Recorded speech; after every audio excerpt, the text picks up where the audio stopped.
Thank you so much for tuning in again to my channel. So happy to be here with you again as we continue to share faith-based tips and testimonies from my book, Laugh to Remember. The past couple of sessions, I've shared a couple of tips from an acronym using the word laugh. And those first tips were listen and analyze. Today, we're going to talk about understanding. It's very important for us to understand the individuals who are dealing with cognitive challenges such as Alzheimer's and/or other forms of dementia. What I mean by that is be understanding as to where they are in the moment. Be understanding as to what frame of mind they are in at that moment that you're with them, during that moment of confusion, possibly.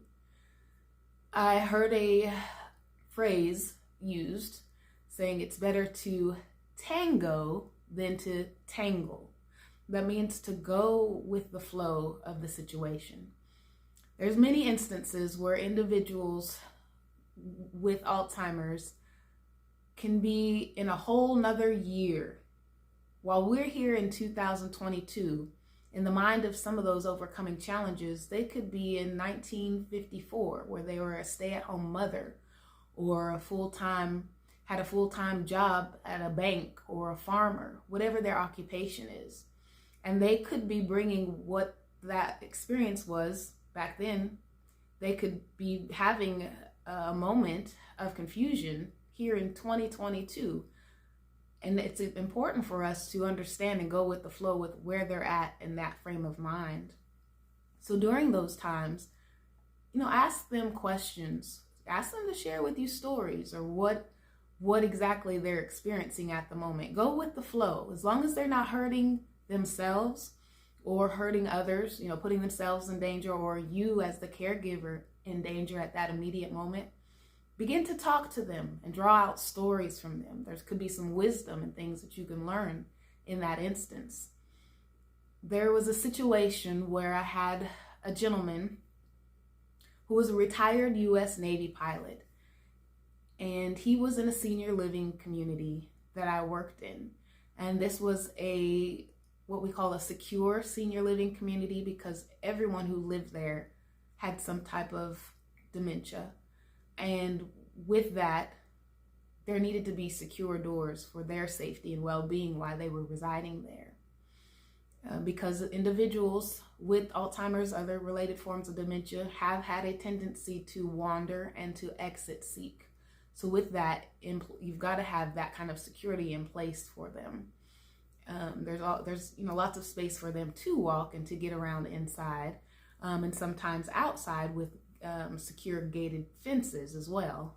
But at this time, there was an individual, retired U.S. Navy pilot, and I could hear some commotion going on in the front lobby. I heard kicking on a door, and I heard banging, and I heard yelling and arguing.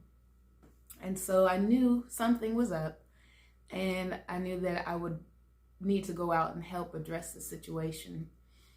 So before doing so, I had taken a moment just to acknowledge God.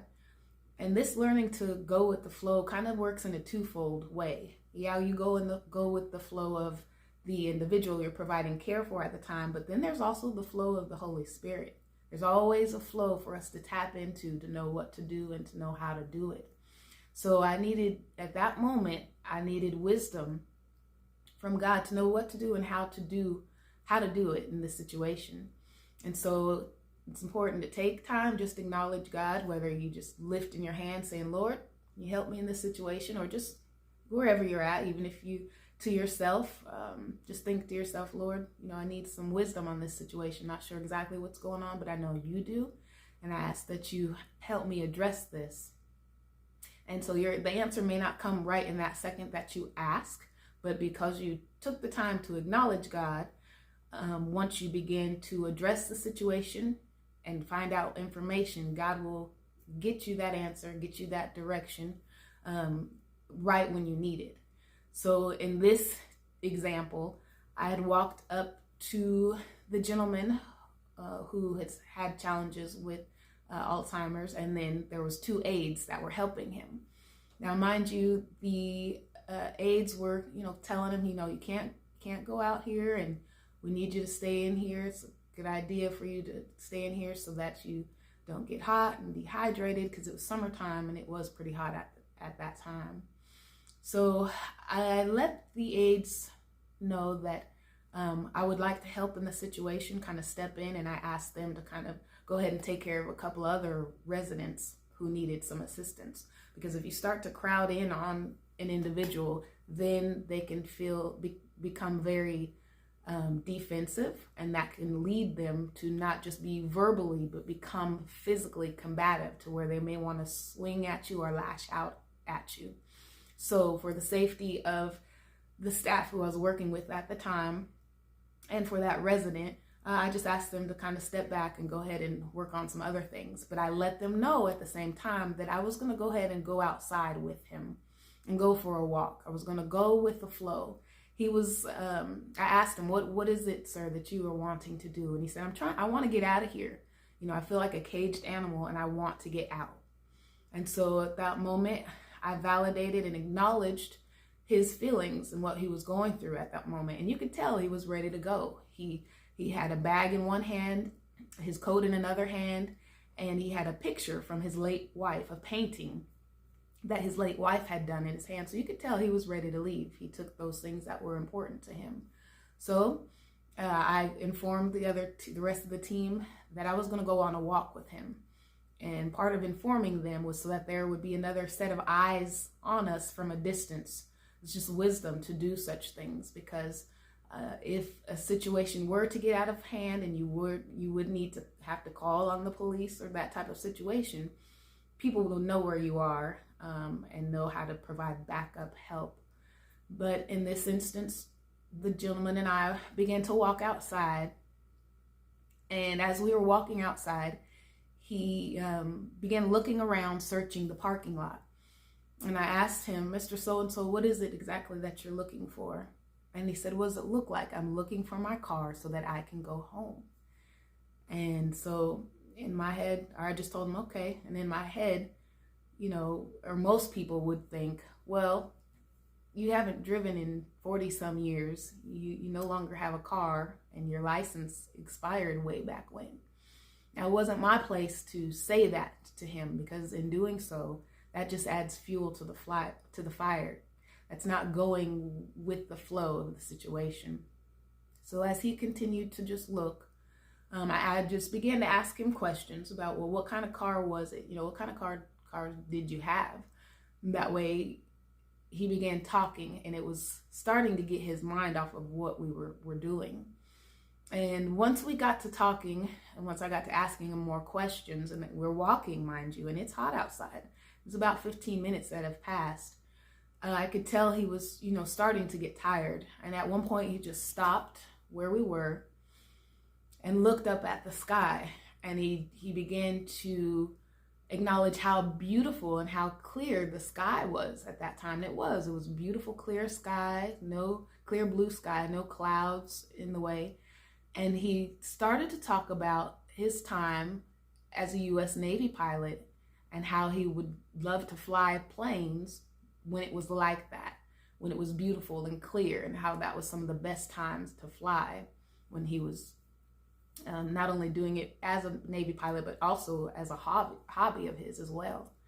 And so that then gave me opportunity to redirect and ask him to share with me stories about his experience as a U.S. Navy pilot, and share with me about his experience when he was just able to fly, as his hobby on his own. And he would talk to me about the altitude and the different mechanics of the plane, and all these things he would do to prepare before flying. And before you know it, he was totally off the fact that he was trying to leave and go home, and caught up again in this good experience he had in serving our country, and his experience in enjoying a hobby that was near and dear to him. And so I asked him, if we could sit down for a minute as he continued to share the stories with me. And after a while, I asked him if he would come back inside with me to get a drink because I felt like we needed to rehydrate. And I knew that it was pretty hot outside, and it was just an opportunity to get him safely back in the building upon his agreement and willingness. And so he did. He walked with me, and we walked back into the building and got him in safely, got something to drink. And we had no more issues with him for the rest of that evening. And so in this particular situation, I was able to meet him where he was at, go with the flow at that time, go ahead and just take a walk, ask him to tell me about the car that he drove. And then that led to him sharing stories, or the sky reminding him about his time as a U.S. Navy pilot and his hobby of flying. All of that redirection came into play, and it worked to our advantage at that time.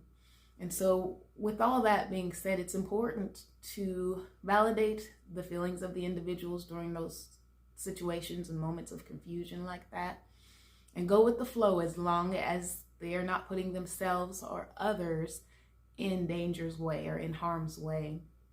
And just remember to go to God first before stepping into a situation like that. Ask God to give you wisdom and specific direction to help you. And He'll be there. He'll meet you. So with that being said, I appreciate you all taking the time to listen today about the importance of understanding the individuals who you're providing care for. I am so excited about the rest of our times that we have together. I've got a couple more fun tips to share with you. As I've mentioned in our sessions before, continue to like and share and encourage others to subscribe, and you subscribe yourself if you haven't yet, so that we can get the word out, so that we can be a help to one another. And then also feel free to comment, share with me things that have worked for you, or ask questions. Ask me things that you might have questions about. So I do appreciate your time today, and I look forward to our next session together. And remember, the memory of the just is blessed. Thank you so much. Bye-bye.